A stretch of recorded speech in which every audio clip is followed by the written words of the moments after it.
मोदी दिन भर में 4 सूट बदलते हैं। मोदी जी 8,000 करोड़ का जहाज पर चलते हैं। तुमको क्या मिल रहा है? तुम 5 साल से रह रहे हो पटना में, 4 साल से। 2018 में वैकेंसी आया था रेलवे का, अभी तक वैकेंसी नहीं आई। इसके लिए तुमने क्या किए हो? कभी तुमने सड़क उतर कर मांगा है रोजगार की? बताओ रेलवे को क्यों प्राइवेटाइज किया जा रहा है? अब रेलवे में जितना बड़ा हादसा हुआ था, क्यों हुआ? इसी कारण पता चला। इससे कारण हुआ कि कर्मचारियों की कमी है। आपके घर में जो आज टमाटर नहीं मिल पा रहा होगा, आपके घर में आज प्याज का दाम भी बढ़ गया है, आप देखेंगे पेट्रोल का दाम बढ़ गया है। ये आपको तय करना पड़ेगा, कल आपके घर में खाने के लिए भी नहीं मिल पाएगा।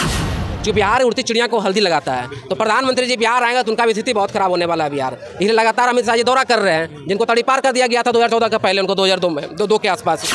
बिहार जंगल राज कभी नहीं था, ना रहेगा। अगर जंगल राज होता तो आज हमसे आप बात नहीं कर रहे होते और ना हम आपसे बात कर पा रहे होते। इसलिए जंगल राज तो ना कभी था ना होगा। और बिहार के लोग काफ़ी ईमानदार होते, काफ़ी ऑनेस्ट होते हैं। मुख्यमंत्री से भी सवाल करना पड़ेगा, नीतीश कुमार से भी, कि आप 15-17 साल से मुख्यमंत्री हैं, तब बताइए बिहार के विश्वविद्यालयों की हालत इतनी बदतर क्यों है? ये सवाल हमको नहीं करना होगा, पूरे देश के पूरे राज्य के लोगों को करना पड़ेगा। हमको भारत का नाम लेने में शर्म आता है। भैया आप चीन में जाकर बात रख रहे हैं, आप कह रहे हैं भारत का नाम लेने में शर्म आता है, तब क्या भारत का नाम ऊँचा हो रहा था? ये सवाल है।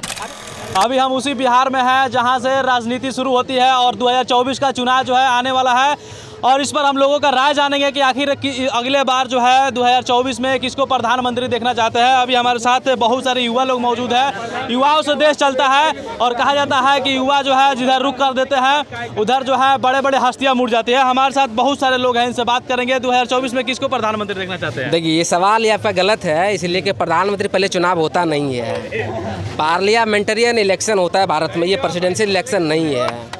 यहाँ सबसे पहले हम सांसद को चुनते हैं, सांसद जो जीत कर आते हैं वो प्रधानमंत्री का चुनाव करते हैं। सवाल है कि प्रधानमंत्री कौन होगा। सबसे पहले सवाल है कि प्रधानमंत्री जो 2014 में आए थे, चेहरा बना दिया जाता है ना। उन्होंने कहा, जब उस वक्त जो चुनाव में आए थे तो उन्होंने कहा तो तय था चिरागा हरे घर के लिए, कहाँ चिराग मैसर नहीं शहर के लिए। दिक्कत इस बात का है कि उन्होंने 2 करोड़ नौजवानों को रोज़गार की बात किया। रेलवे को लोग प्राइवेटाइज करने जा रहा है, जिसको कहा जाता था जहां सबसे ज़्यादा रोज़गार लोगों को मिलता था। ऐसे तमाम मुद्दों की बातचीत नहीं हो रही है। आज इस देश के अंदर देखिए दिक्कत क्या हो रहा है किसानों के साथ। 160 रुपये किलो टमाटर मिल रहा है, जबकि किसान के खेत से जब खरीदा जाता वही टमाटर तो आपको 10 रुपये किलो खरीदते हैं, 5 रुपये किलो खरीदते हैं। लेकिन जब मार्केट से उस सामान को हम खरीद रहे हैं तो 160 रुपये किलो। आज अडानी अंबानी का शोरूम में चले जाइए, उसके मॉल में चले जाइए तो वहाँ आपको मिलेगा 160 रुपये किलो टमाटर। और सब्जी बेचना शुरू कर दे, बहुत सारी चीज़ें बेचना शुरू कर दी आज की डेट में। तो दिक्कत ये है। आपका सवाल था प्रधानमंत्री कौन बनेगा। प्रधानमंत्री इस बार जो 2014 में आया था 24 में नहीं आएंगे, ये तो तय हो गया है पहले से ही।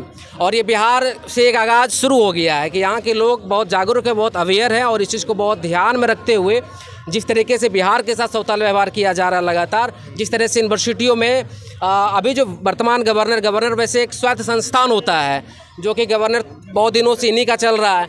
तो जो यूनिवर्सिटी सेशन लेट चल रहा है तो ये बहुत बड़ा प्रॉब्लम है लोगों का, यूनिवर्सिटियों में लेट होना।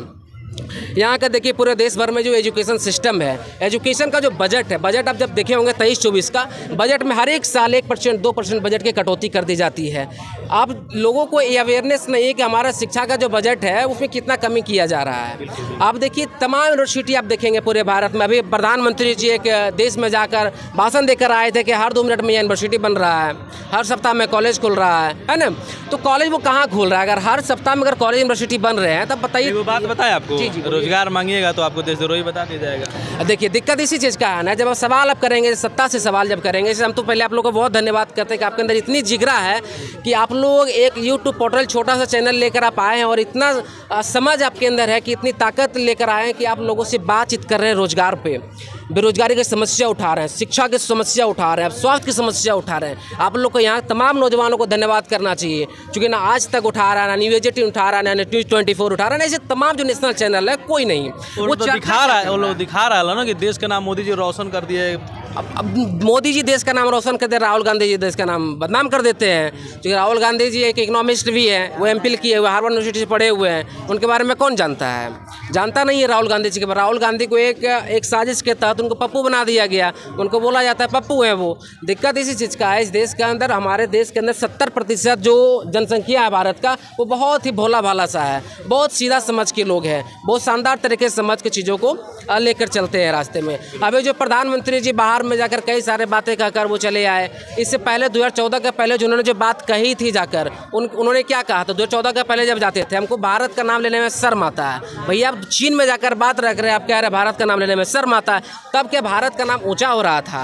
ये सवाल है। अभी देखिए $76 आपका जो पेट्रोलियम का जो रेट है, ठीक है, प्रति बैरल है। अभी वो चाहे प्रधानमंत्री जी तो अभी 35 रुपये 40 लीटर वो पेट्रोल दे सकता है। आज हमको पेट्रोल कैसे मिल रहा है? कह रहा है कि शेर पालिएगा तो महंगाई नहीं झेलिएगा। हाँ वही तो, आज लोगों को जब बात करिएगा देश के लिए महंगाई है, देश के लिए महंगाई, तब क्या कांग्रेस के शासन में देश के लिए महंगाई नहीं थी? तब देश के लिए क्या बेचा जा रहा था देश से? जब इसने 70 साल तक कांग्रेस ने राज किया तो उस वक्त क्या था?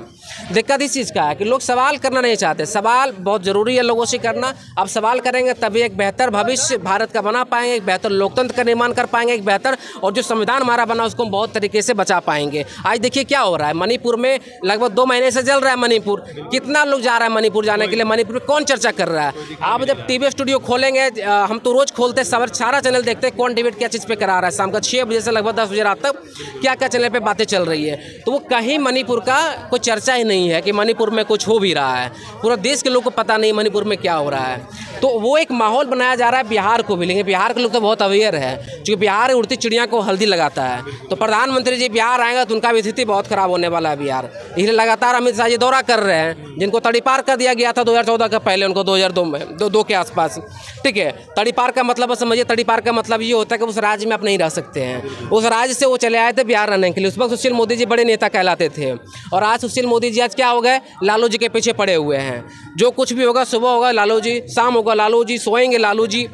अरे भाई लालू जी तो एक ऐसे नेता तो है पूरे देश में, कम से कम एक बीजेपी से समझौता तो नहीं किया कभी उन्होंने, कभी अपने जो उनकी जो आइडियोलॉजी थी उससे समझौता तो नहीं किया उन्होंने। तो बीजेपी कहती है कि जंगल राज बिहार में आ गया। अब बताइए, जंगल राज का जो एक बात कही जा रही है, जंगल राज, मुझे लगता है यहाँ पे जितने नौजवान हैं, मुझे नहीं लगता है कि जंगल राज का पीछे की वजह क्या है, कौन कोर्ट में किस मामले में जंगल राज की बात कही थी जज, इसके बारे में किसी को नहीं पता है, पता नहीं होगा हमको लगता है। तो ये बहुत ज़रूरी है कि उसको पढ़ने की आवश्यकता है, जानने की आवश्यकता है। बिहार जंगल राज कभी नहीं था, ना रहेगा। अगर जंगल राज होता तो आज हमसे आप बात नहीं कर रहे होते, और ना हम आपसे बात कर पा रहे होते। इसलिए जंगल राज तो ना कभी था ना होगा। और बिहार के लोग काफ़ी ईमानदार होते, काफ़ी ऑनेस्ट होते हैं। बिहार के अंदर जो विश्वविद्यालय, उसमें चाहता हूँ अगर आपकी चैनल, अगर बड़े नेता अगर देखते होंगे तो मैं उनसे भी अपील करना चाहता हूँ कि बिहार के विश्वविद्यालयों को सही कर दीजिए। बिहार के लोगों को और कुछ भी नहीं चाहिए, बिहार के लोगों को विश्वविद्यालय, बेहतर हेल्थ सिस्टम चाहिए, जहाँ कि आप लोग जाए इलाज कराने के लिए तो बेहतर तरीके से इलाज करवा पाए। अभी देखिए जनसंख्या नियंत्रण की बात कही जा रही है कि जनसंख्या नियंत्रण के लिए कानून लाया जाए। अरे भाई महाराज, अब कानून अब लाएंगे, हमारे बिहार के आधी आबादी तो पढ़े लिखे ही नहीं है, और आधी आबादी हमारा बिहार का ऐसा है जिनके पास ज़मीन ही नहीं है, भूमिहीन लोग हैं यहाँ पे। आधी आबादी में 52% लोग जो है भूमिहीन है। अब यहाँ पे APL और BPL बना दिया जाता है। BPL क्या होता है? BPL हो गया below the poverty level, APL क्या हो गया? Above the poverty level. तब अबव द पॉवर्टी लेवल का मतलब क्या होता है? अबव द मतलब हो गया कि अगर यहाँ पे गरीबी है थोड़ा सा, यहाँ आ गया, यही हुआ ना, इससे ज़्यादा तो कुछ हुआ नहीं। इसका मतलब ये नहीं तो बहुत बढ़िया हो गया हमारे बिहार के लोग या पूरे देश के लोग। तो दिक्कत इस चीज़ का जानना पड़ेगा कि देश भर में पूरा 80 करोड़ लोगों को प्रधानमंत्री जी दे रहे हैं 5 किलो चावल गेहूँ ये सब दे रहे हैं। आखिर देने की आवश्यकता क्यों पड़ रही है? आप वो 5 किलो चावल और गेहूँ जब दे रहे हैं, ठीक है, आप दीजिए, मना नहीं करता हूँ, लेकिन बिहार पूरे देश के लोगों को जो एजुकेशन चाहिए, जो हेल्थ सिस्टम चाहिए, जो प्रोफेसरों की कमी है, इन सब चीज़ों को तो आपको देखना पड़ेगा। क्योंकि आप देखेंगे पटना विश्वविद्यालय, आप देख लीजिए, यहाँ पे पटना विश्वविद्यालय की बात अब करेंगे, पूरा खंडर पड़ा हुआ है। जिस पटना साइंस कॉलेज की बात हम करते थे, जहाँ से साइंटिस्ट होते थे, जहाँ से लोग IAS ऑफिसर बनते थे, आज के दिन में कितना IAS बनते हैं हमारे पटना साइंस कॉलेज से, बताइए तो। जिस पटना साइंस कॉलेज का सिर्फ बिहार में नाम नहीं था, विदेशों में भी नाम था इनका, पटना साइंस कॉलेज का। यहाँ से लोग पढ़कर प्रोफेसर, साइंटिस्ट, कई सारे चीज़ यहाँ से निकलते थे, शोध करके निकलते थे। लेकिन अब किसी डिपार्टमेंट का पटना साइंस कॉलेज का आप घूम लीजिए, जाकर देखिए क्या हालत में पटना विश्वविद्यालय है। रो रहा है, चिक कह रहा है, कम से कम मुझे आप बचा लो आकर, ये चीज़ें कह रहा है आज के डेट में वो। तो हमें इस बात पर चर्चा करना पड़ेगा, ये सवाल हमको करना पड़ेगा, मुख्यमंत्री से भी सवाल करना पड़ेगा, नीतीश कुमार से भी, कि आप 15-17 साल से मुख्यमंत्री हैं, तब बताइए बिहार के विश्वविद्यालयों की हालत इतनी बदतर क्यों है? ये सवाल सिर्फ हमको नहीं करना होगा, पूरे देश के, पूरे राज्य के लोगों को करना पड़ेगा। जब भी चुनाव में आप जाइए तो उनसे पूछिए कि बताइए हमारा जो PMCH है और बिहार का जितने भी जितने भी हेल्थ हॉस्पिटल है उसको अब जाकर देखिए, उसको इतनी स्थिति क्यों ख़राब है, डॉक्टरों की कमी क्यों है। आप इस सारा चीज़ का सवाल आप जब तक नहीं करेंगे तब बेहतर आप नहीं कर पाएंगे। क्योंकि हम लोग आधे से ज़्यादा लोग हम क्या सोचते हैं कि किसी पॉलिटिकल पार्टी का समर्थक बन जाते हैं, बहुत अंधभक्त बन जाते हैं। चूँकि अभी मौजूदा समय में तो होगा ही, जो मोदी जी का तो भक्त इतना कि बोलेगा, किसी बच्चे से पूछेंगे जो मोदी भक्त होगा वो कहेंगे मोदी जी बहुत विकास कर रहे हैं। अरे भाई जाति पर बढ़ जाता बोलते हैं कि नहीं ना, अरे देश के लिए कर रहे हैं मोदी जी, देश के लिए। ठीक है, ऐसी बात करेंगे देश के लिए। अरे भाई देश के लिए करे, तुमको क्या मिल रहा है ये बताओ ना। मोदी दिन भर में 4 को सूट बदलते हैं, मोदी जी 8,000 करोड़ का जहाज पर चलते हैं, तुमको क्या मिल रहा है। तुम 5 साल से रह रहे हो पटना में, 4 साल से। 2018 में वैकेंसी आया था रेलवे का, अभी तक वैकेंसी नहीं आई। इसके लिए तुमने क्या किए हो? कभी तुमने सड़क पर उतर कर मांगा है रोजगार की? बताओ रेलवे को क्यों प्राइवेटाइज किया जा रहा है। अभी रेलवे में जितना बड़ा हादसा हुआ था क्यों हुआ, इसी कारण पता चला। इससे कारण हुआ कि कर्मचारियों की कमी है, क्योंकि सही तरीके से ट्रैक को चेक नहीं किया जा पा रहा है, कर्मचारी ही नहीं है हमारे रेलवे में। तो ये सवाल ही नहीं करता है लोग। अभी देखिए जितना भी अब BSNL को बेच दिया जा रहा है कि अगर आपके पास स्टेट बैंक नहीं हो तो क्या लगता है एक्सिस बैंक का वो वैल्यू देगा, बैठने के लिए दिया जाएगा। मैं पटना के कॉलेज की मैं बात करता हूँ। एक बच्चे उस कोचिंग में पढ़ रहे थे, ISM पटना की बात करूँ, नाम ही ले लेता हूँ उसका। मैं वहाँ पर गया हुआ तो उस बच्चे ने कहा कि 75% जो अटेंडेंस होना चाहिए तो अटेंडेंस नहीं था उसका।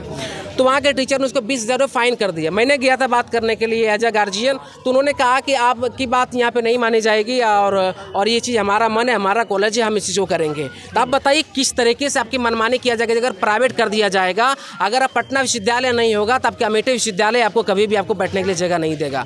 अगर पटना विश्वविद्यालय जब तक नहीं बचेगा तब तक अमेठी विश्वविद्यालय आपके घर आपके ऊपर जिस तरीके से अंग्रेजों ने शासन किया वैसे आपके ऊपर शासन किया जाता रहेगा। तो ज़रूरी है कि आपने जो भी आपके राष्ट्रीय संपत्ति उसको बचाने की कोशिश करिए। सारे राष्ट्रीय संपत्तियों को बेची जा रही है, किसी खास व्यक्ति के हाथों में दिया जा रहा है। तो आपको ये तय करना पड़ेगा कि आपकी राष्ट्रीय संपत्ति बचे या ना बचे, ये आपको सोचना पड़ेगा। इस पर सवाल ही नहीं होता है। इस पर सवाल ना कोई नेशनल चैनल करता है, ना कोई भी चैनल नहीं करता है। ज़्यादातर डिबेट ही नहीं है इसके ऊपर। डिबेट क्या चीज़ पे हो रहा है? डिबेट हो रहा है हिंदू मुस्लिम पे, हिंदू बना मुस्लिम, मुस्लिम बना हिंदू, ये सारी चीज़ें चल रहे हैं। अभी देखिए महाराष्ट्र में जो अभी कुछ ही दिन पहले प्रधानमंत्री जी ने भाषण दिया कि 70,000 करोड़ रुपये घोटाला किया शरद पवार जी का जो भतीजा है अजीत पवार। अब बताइए उनके ऊपर इतने बड़ा लगा और कुछ ही दिन के बाद 2-4 दिन के बाद ये देखते हैं कि हो गए शामिल उसके अंदर, इंडिया के अंदर चले गए। आखिर कि बचाना चाह रहे हैं। अगर आपके अंदर आपके पास कौन सा पाउडर है? आजकल तो देखे हुए ट्विटर पे चल रहा है मोदी पाउडर चल रहा है, वॉशिंग पाउडर। ठीक है, मोदी वॉशिंग पाउडर, इसका मतलब क्या है? ये बड़ा सवाल, ये बड़ा प्रश्न चिन्ह है। इसलिए तमाम नौजवान हमारे वीडियो जो भी लोग देख पा रहे हैं, सुन पा रहे हैं, उनसे तमाम लोगों से मैं अपील करना चाहते हैं, जब भी आप 2024 में वोट करने के लिए जाइएगा अप्रैल में, तो इस बात को ध्यान में रखकर वोट करिएगा कि आपके घर में आपके नौजवान भाइयों को, आपके बच्चों को आने वाले भविष्य में एक बेहतर एजुकेशन चाहिए या नहीं चाहिए, ये आपको तय करना पड़ेगा। नहीं तो आने वाला भविष्य में आपके घर में जो आज टमाटर नहीं मिल पा रहा होगा, आपके घर में आज प्याज का दाम भी बढ़ गया है, आप देखेंगे पेट्रोल का दाम बढ़ गया है, ये आपको तय करना पड़ेगा। कल आपके घर में खाने के लिए भी नहीं मिल पाएगा। आप देखेंगे सड़क पर आप चलेंगे, जिस तरीके से बिहार में देखिए जाति जनगणना की बात चल रही थी, बहुत लोगों ने इसका विरोध किया, बहुत लोगों ने समर्थन भी किया। मेरा मानना है जाति जनगणना क्यों होना चाहिए, बहुत बड़ी चीज़ों को समझने की ज़रूरत है। आप जब पूरे पटना में जब घूमेंगे, पटना का पूरा जो सीवर साफ किया जाता है, उस सीवर को आप देखेंगे जाकर तो कौन लोग हैं, जब सर्वे करिए जाकर कौन लोग साफ करने वाले सीवर है, अब देखेंगे तो ज़्यादातर कौन लोग होगा? आदिवासी समाज, पिछड़े समाज के लोग होंगे। आखिर उन लोगों के जब तक जाति पता नहीं चलेगा ये कितना प्रतिशत है, तो जब तक उसके बारे में हमको पता नहीं चल पाएगा तो हम कैसे उसके बारे में उसके लिए हम योजना बना पाएंगे, उनके डेवलपमेंट के लिए योजना बना पाएंगे? ये बड़ा सवाल है। आप लोगों को बहुत बहुत धन्यवाद देते हैं कि आपने एक छोटा सा चैनल लेकर ऐसे अहम मुद्दों पे बात करने के लिए आप आज सड़कों पे आए हैं। ये बड़ी बात है। आजकल देखते अब चल रहा है SDM ज्योति मौर्य की बात चल रहा है। आखिर इसकी बात क्यों किया जा रहा है ज्योति मौर्य की? इसका कोई आवश्यकता ही नहीं था SDM ज्योति मौर्य का चर्चा करने का। उसका एक व्यक्तिगत मामला था, अपना व्यक्तिगत में सिमटा लिया जाता, क्योंकि इस देश जो है पितृसत्तात्मक सोच वाला देश है। कहीं ना कहीं ऐसे ऐसे मुद्दों को उठाया जाता है ताकि ऐसे रोजगार वगैरह ये सब को दबा दिया जाए। अब देखिए ना, प्रधानमंत्री जी का बातें नहीं करता है कोई। प्रधानमंत्री जी अपनी बीवी को छोड़ दिए, कि मास्टर नहीं बेचारी शिक्षिका है वो, उनको छोड़ दिया कि उसमें कोई चर्चा नहीं है। SDM ज्योति मौर्य SDM बने तो उनके बारे में खूब चर्चा है, छोड़ दिया। तो रामविलास पासवान का कोई चर्चा ही नहीं है। रामविलास पासवान बहुत बड़ी बात कर रहा है, प्रधानमंत्री बीवी छोड़ दिए, लोग गाली देंगे कमेंट में। आप बोल तो रहे हैं कि प्रधानमंत्री जी का कोई चर्चा नहीं है। SDM ज्योति मौर्य की बात हो, रामविलास पासवान को बात करता है क्या? उनका अपनी बीवी को छोड़ दिए वो। धर्मेंद्र का कौन बात करता है? अभिनेता धर्मेंद्र, बताइए, धर्मेंद्र जी अपने पुरानी बीवी को छोड़ दिए, हेमा मालिनी शादी कर लिए। आखिर ये कुछ चर्चा है क्या?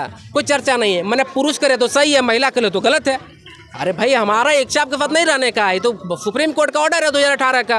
अब देखिए 497 पढ़िए एडल्ट्री कानून का क्या है, हम किसी के साथ रह सकते हैं, किसी रिलेशन में रह सकते हैं, ये हमारी मर्जी है, ये हमारा देश है। क्योंकि यही तो दिक्कत है ना इस देश के अंदर, ये खाने पीने की आज़ादी होनी चाहिए, हाँ कहने की आज़ादी होनी चाहिए, ना कहने की आज़ादी होनी चाहिए, सोने की आज़ादी, रहने की आज़ादी, सब चीज़ की आज़ादी होनी चाहिए। देश के अंदर आज़ादी ही नहीं है। आज देखिए घर से अगर महिलाएं अगर घर में होती है, हमारी बहन भी होती है, तो हमारे माता पिता क्या करते हैं कि कितना बजे आ रही हो तुम, कहाँ गई थी तुम, इतने बजे इतने लेट क्यों आई हो तुम, ये कई सवाल किए जाते हैं। तो ये बड़ा सवाल है। चूँकि महिलाओं को सिर्फ सर पे, पेट पे लात नहीं मारा गया, महिलाओं को उनके सर पे लात मारा गया है। क्योंकि इस देश के अंदर आधी आबादी हमारी महिलाओं की है। महिलाओं की शिक्षा के लिए सरकार ने तो चलाया जरूर है बेटी पढ़ाओ बेटी बचाओ अभियान, लेकिन इस देश के अंदर जो सरकार इस चीज़ को चला रही है, वो सरकार है, उसके नेता इस देश के अंदर बलात्कारी निकल रहे हैं, उनके नाम आ रहे हैं सामने में। तो ये बड़ा सवाल है। क्योंकि इन सब चीज़ों पर काम करने की आवश्यकता है, एक बहुत बड़ा अवेयरनेस चलाने की आवश्यकता है।